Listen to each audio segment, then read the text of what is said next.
Let's turn this piece of 12 by 12 pattern paper into 8 simple cards, because this year we are using our paper, not just hoarding it. Today we're going to make a very basic card. I'm going to show you how to step it up. I have an introduction to make and a bonus card for you at the end. As per my last video, this is more of a method than a template, so it should work with most standard size card bases. Now, before we start, I had intended to get this video to you earlier, but we've had a little distraction here in the house. Let me show you. Everybody, I would like you to meet Evie. Evie, these are my card making friends. You can say hello.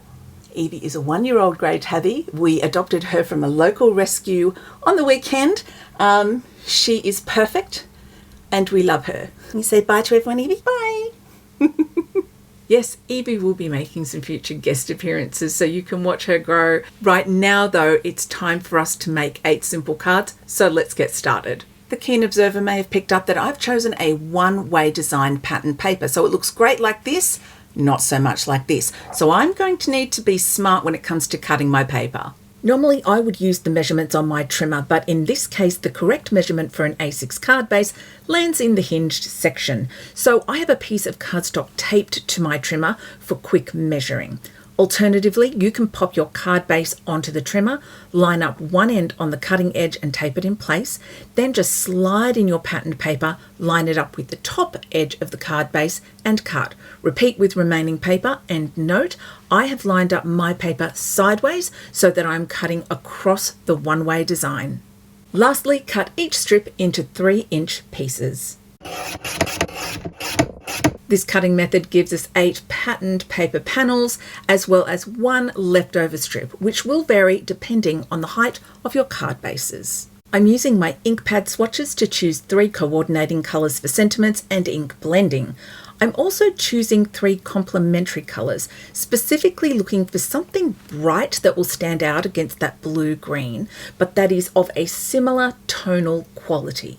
I found 3 blue-green shades that will work light, medium and dark, as well as 3 fun colours that I think will make fantastic birds. While I'm stamping birds and sentiments, how about I tell you a little bit more about these ink pad swatches. About a month ago, I swatched out all of my ink pads, pencils, watercolours and embossing powders. They are not only pretty to look at, but I found myself reaching for my coloured ink pads more in the last month than I have in the last 10 years.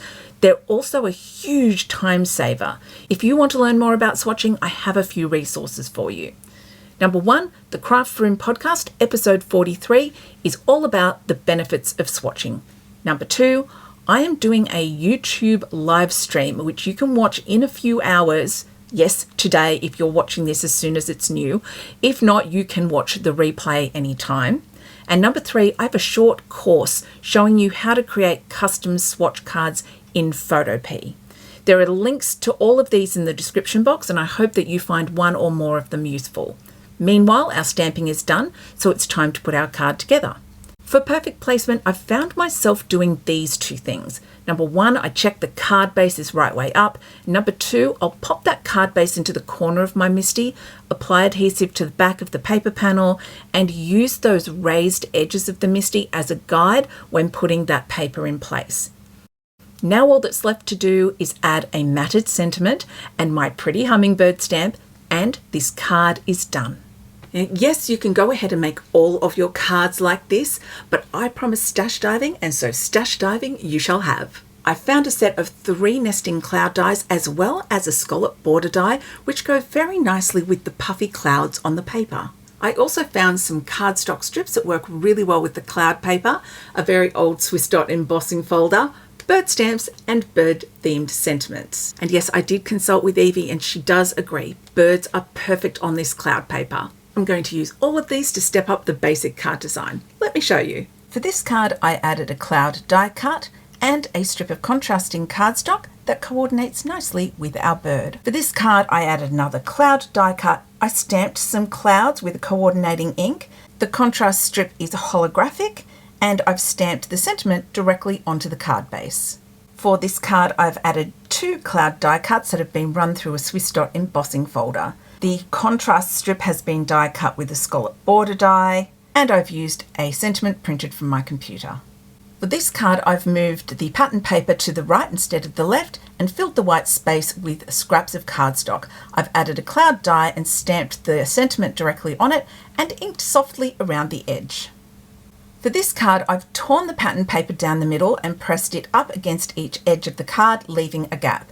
I have 2 cloud die cuts that have been run through the embossing folder, this peeking out from here and the sentiment is peeking out from the other torn edge. For this card, I've put the pattern paper panel right down the middle. I've added contrast strips of holographic and cardstock on each side. The large cloud die cut's been added, softly inked around the edges, and a tall, narrow sentiment printed from my computer.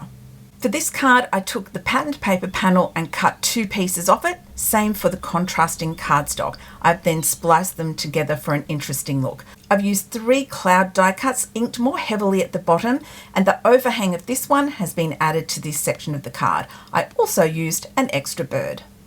If you're using a pattern paper that looks good any way you turn it, you can not only make a portrait card, you can also turn it into a landscape card. Yes, I made another set. I couldn't help myself. I'll show a picture at the end.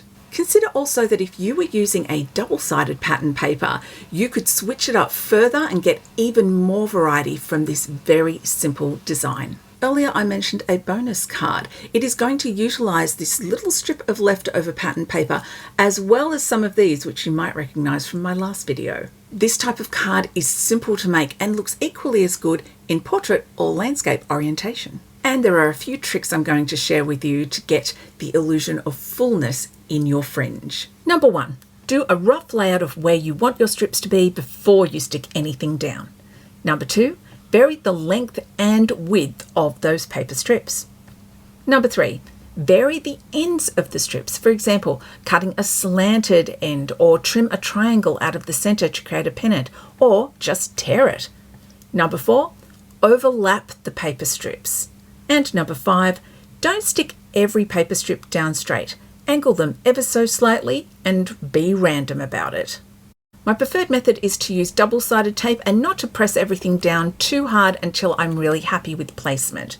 The cardstock strip with fringe could be placed directly on the edge of the card or further in, with an option to add another piece of cardstock or paper if you wish. It's an excellent way to use up leftover strips of pattern paper and works particularly well for leftovers from a coordinating range or paper pad. I really hope you enjoyed this card making tutorial and that you enjoy some time in your crafting space turning 12 by 12 papers into beautiful cards. Remember, there is nothing wrong with a simple card because we all know it's what's on the inside that counts. So get those cards made, write a note to a friend and send them out because happiness does not arrive in a window-faced envelope.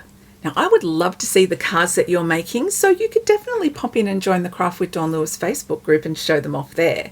Lastly, don't forget to check out my other swatching resources. There are links to everything in the description box below. Happy crafting, happy swatching, and I will see you next time. Bye for now.